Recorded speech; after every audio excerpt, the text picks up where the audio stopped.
Subordinate ক্লজের ভার্বের tense কি হবে তা প্রধানত নির্ভর করে প্রিন্সিপাল ক্লজের ভার্বের টেন্সের ওপর। তবে এক্ষেত্রে কতকগুলো নিয়ম মেনে চলতে হয়। যেমন দেখো, আমি এখানে 1 নম্বর সেন্টেন্সে লিখেছি, এই 1 নম্বর সেন্টেন্সে 1 নম্বরে দুটো সেন্টেন্স লিখেছি। এটা কোন নিয়ম অনুযায়ী? না, যদি প্রিন্সিপাল ক্লজের ভার্বটা প্রেজেন্ট বা ফিউচারে থাকে সেক্ষেত্রে সাবঅর্ডিনেট ক্লজের ভার্ব যে কোনো টেন্সে হতে পারে। দেখো, 1 নম্বর যে দুটো সেন্টেন্স লিখেছি এই দুটো সেন্টেন্স ওই নিয়ম অনুযায়ী আমি লিখেছি। দেখো দেখো হি সেজ, এটা প্রিন্সিপাল ক্লজ এবং ভার্বটা আছে প্রেজেন্ট টেন্সে, তাহলে প্রিন্সিপাল ক্লজের ভার্ব প্রেজেন্ট টেন্সে আছে। এবার দেখো সাবঅর্ডিনেট ক্লজ এটা এবং এর ভার্বটা আমি দেখিয়েছি প্রেজেন্ট টেন্সে হতে পারে বা পাস্ট টেন্সে হতে পারে, মানে যে কোনো টেন্সে হতে পারে। বোঝা গেল? তাহলে কি বললাম, এমনকি ফিউচারেও হতে পারে। ওকে, যে কোনো টেন্স হতে পারে। তাহলে প্রিন্সিপাল ক্লজের ভার্ব যদি প্রেজেন্ট টেন্সে হয় এবং যদি পাস্ট টেন্সে হয়, দেখো এখানে ফিউচার টেন্সে হয়, ঠিক আছে, তাহলে প্রেজেন্ট টেন্স বা ফিউচার টেন্সে হয়, তাহলে সাবঅর্ডিনেট ক্লজের ভার্বটা কোন টেন্সে হবে? না, যে কোনো টেন্সে হতে পারে। যেমন আমি এখানে দেখিয়েছি, দেখো হ্যাজ ডান বা হ্যাড ডান, মানে প্রেজেন্ট, এক্ষেত্রে এটা প্রেজেন্ট, এটা পাস্ট, ঠিক আছে। ওকে, তাহলে আমরা 1 নম্বর নিয়মে কি জানলাম? না, প্রিন্সিপাল ক্লজের ভার্বটা যদি প্রেজেন্ট টেন্স বা ফিউচার টেন্সে হয় তাহলে সাবঅর্ডিনেট ক্লজের ভার্ব যে কোনো টেন্সে হতে পারে। এটা সাবঅর্ডিনেট ক্লজ আর এটা সাবঅর্ডিনেট ক্লজ, এর ভার্ব যে কোনো টেন্সে হতে পারে। ওকে, 2 নম্বর নিয়ম বলছে যদি প্রিন্সিপাল ক্লজের ভার্বটা পাস্টে থাকে তাহলে সাবঅর্ডিনেট ক্লজের ভার্ব অবশ্যই পাস্টে হবে, অর্থাৎ পাস্টে শুরু হয়েছে পাস্টেই শেষ করতে হবে। ওকে, তাহলে এখানে দেখো আমি দেখেছি যে হি সেড, এখানে সেড এটা পাস্ট এবং এটা প্রিন্সিপাল ক্লজ, ঠিক আছে, প্রিন্সিপাল ক্লজের ভার্ব পাস্টে আছে। সাবঅর্ডিনেট ক্লজ বিমল এট বা ওয়াজ ইটিং রাইস, এখানে এট এটাও পাস্ট আর ওয়াজ ইটিং এটাও পাস্ট। ওকে, তাহলে আমরা দেখলাম প্রিন্সিপাল ক্লজের ভার্বটা কোন টেন্সে আছে? পাস্টে, এবং সাবঅর্ডিনেট ক্লজের ভার্বটাও পাস্টেই হচ্ছে। তুমি যেরকম লিখতে চাইছো তাহলে সেরকম লিখবে, বিমল এট রাইস, তোমার যেরকমভাবে তুমি জিনিসটাকে প্রকাশ করতে চাইছো, বিমল এট রাইস করতে পারো বা বিমল ওয়াজ ইটিং রাইস। তাহলে হি সেড দ্যাট যখনই এটা পাস্টে আছে সঙ্গে সঙ্গে সাবঅর্ডিনেট ক্লজটাও পাস্টেই হবে।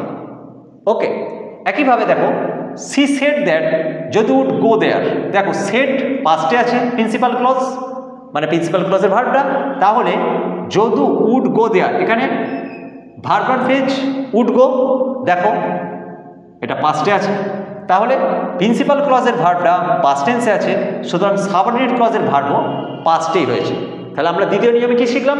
যে প্রিন্সিপাল ক্লজের ভার্বটা যদি পাস্টে থাকে তাহলে সাবঅর্ডিনেট ক্লজের ভার্বটাও পাস্টেই হবে।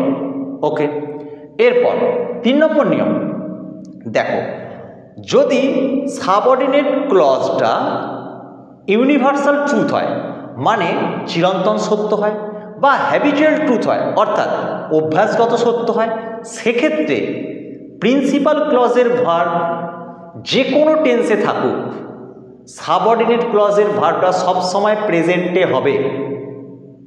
তাহলে সাবঅর্ডিনেট ক্লজ যদি চিরন্তন সত্য বা অভ্যাসগত সত্য হয় তাহলে সেটা সবসময় প্রেজেন্ট টেন্সে হবে। সেক্ষেত্রে প্রিন্সিপাল ক্লজের ভার্ব যে কোনো টেন্সে থাকুক সাবঅর্ডিনেট ক্লজের ভার্বের কোনো চেঞ্জ হবে না, সে প্রেজেন্ট টেন্সেই হবে। ওকে, দেখো the teacher says said will say, আমরা এখানে সেজ লিখেছি present, said past, will say future, তাহলে প্রিন্সিপাল ক্লজের ভার্বটা আমরা যে কোনোটা হতে পারে এটা দেখাতে চেয়েছি। দেখো দ্য আর্থ ইজ রাউন্ড, পৃথিবী গোল, এটা ইউনিভার্সাল ট্রুথ, চিরন্তন সত্য, সুতরাং এই ভার্বটা প্রেজেন্টেই হয়েছে, ইজ ভার্ব হয়েছে। দেখো এক্ষেত্রে প্রেজেন্ট, পাস্ট বা ফিউচার যা ইচ্ছা থাক প্রিন্সিপাল ক্লজের ভার্ব, এটা যেহেতু চিরন্তন সত্য সবসময় প্রেজেন্ট টেন্সেই হবে। ওকে, এবার দেখো যদি এখানে আমি লিখেছি the boy said that his grandma reads the Gita everyday. দেখো his grandma reads the Gita, এখানে রিডস করেছি মানে এটা প্রেজেন্টে করেছি।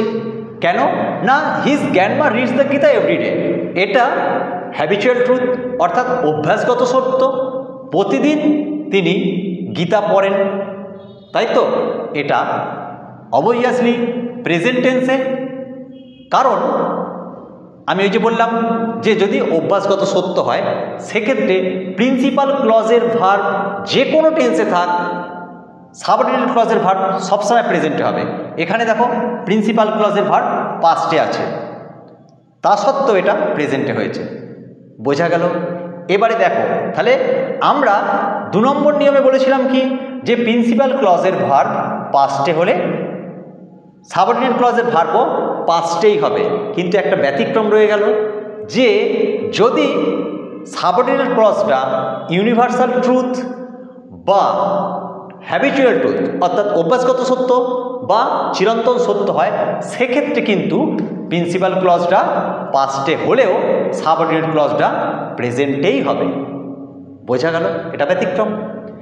এবারে দেখো চতুর্থ যে দুটো সেন্টেন্স লিখেছি এখানে নিয়মটা কি না, যখন কোনো সাবঅর্ডিনেট ক্লজ কোনো তুলনামূলক কনজাংশন যেমন লাইক, অ্যাজ এই জাতীয় বা দেন, অ্যাজ এই জাতীয় যে কনজাংশন, এই কনজাংশন দিয়ে যদি কোনো সাবঅর্ডিনেট ক্লজ শুরু হয় বা কোনো অ্যাডজেক্টিভ ক্লজ মিনস হচ্ছে ধরো কোনো রিলেটিভ প্রোনাউন দিয়ে অর্থাৎ হু, হুইচ, হোয়ার এই জাতীয় রিলেটিভ প্রোনাউন দিয়ে যদি কোনো সাবঅর্ডিনেট ক্লজ শুরু হয় সেক্ষেত্রে প্রিন্সিপাল ক্লজের ভার্ব যে কোনো টেন্সেই থাকুক সাবঅর্ডিনেট ক্লজটা বা সাবঅর্ডিনেট ক্লজের ভার্বটা অর্থ অনুযায়ী যে কোনো টেন্সে হতে পারে। তাহলে কি বললাম, যদি অ্যাজ, দেন এই জাতীয় তুলনামূলক কনজাংশন দিয়ে কোনো সাবঅর্ডিনেট ক্লজ শুরু হয় বা হু, হুইচ, হোয়াট এই জাতীয় তোমার রিলেটিভ প্রোনাউন দিয়ে কোনো অ্যাডজেক্টিভ ক্লজ শুরু হয় মানে কোনো সাবঅর্ডিনেট ক্লজ শুরু হয় তাহলে দেন বা দেন, অ্যাজ এই জাতীয় দিয়ে শুরু হয় যদি কোনো সাবঅর্ডিনেট ক্লজ বা হু, হুইচ, হোয়াট এই জাতীয় রিলেটিভ প্রোনাউন দিয়ে যদি কোনো সাবঅর্ডিনেট ক্লজ শুরু হয় সেক্ষেত্রে কি হবে না, প্রিন্সিপাল ক্লজের ভার্ব যে টেন্সেই থাকুক অর্থ অনুযায়ী সাবঅর্ডিনেট ক্লজের ভার্বটা সেই টেন্সে হবে। যে টেন্স ইচ্ছা থাকুক অর্থটা বজায় রাখার জন্য তুমি সাবঅর্ডিনেট ক্লজকে যে কোনো টেন্সে করতে পারো।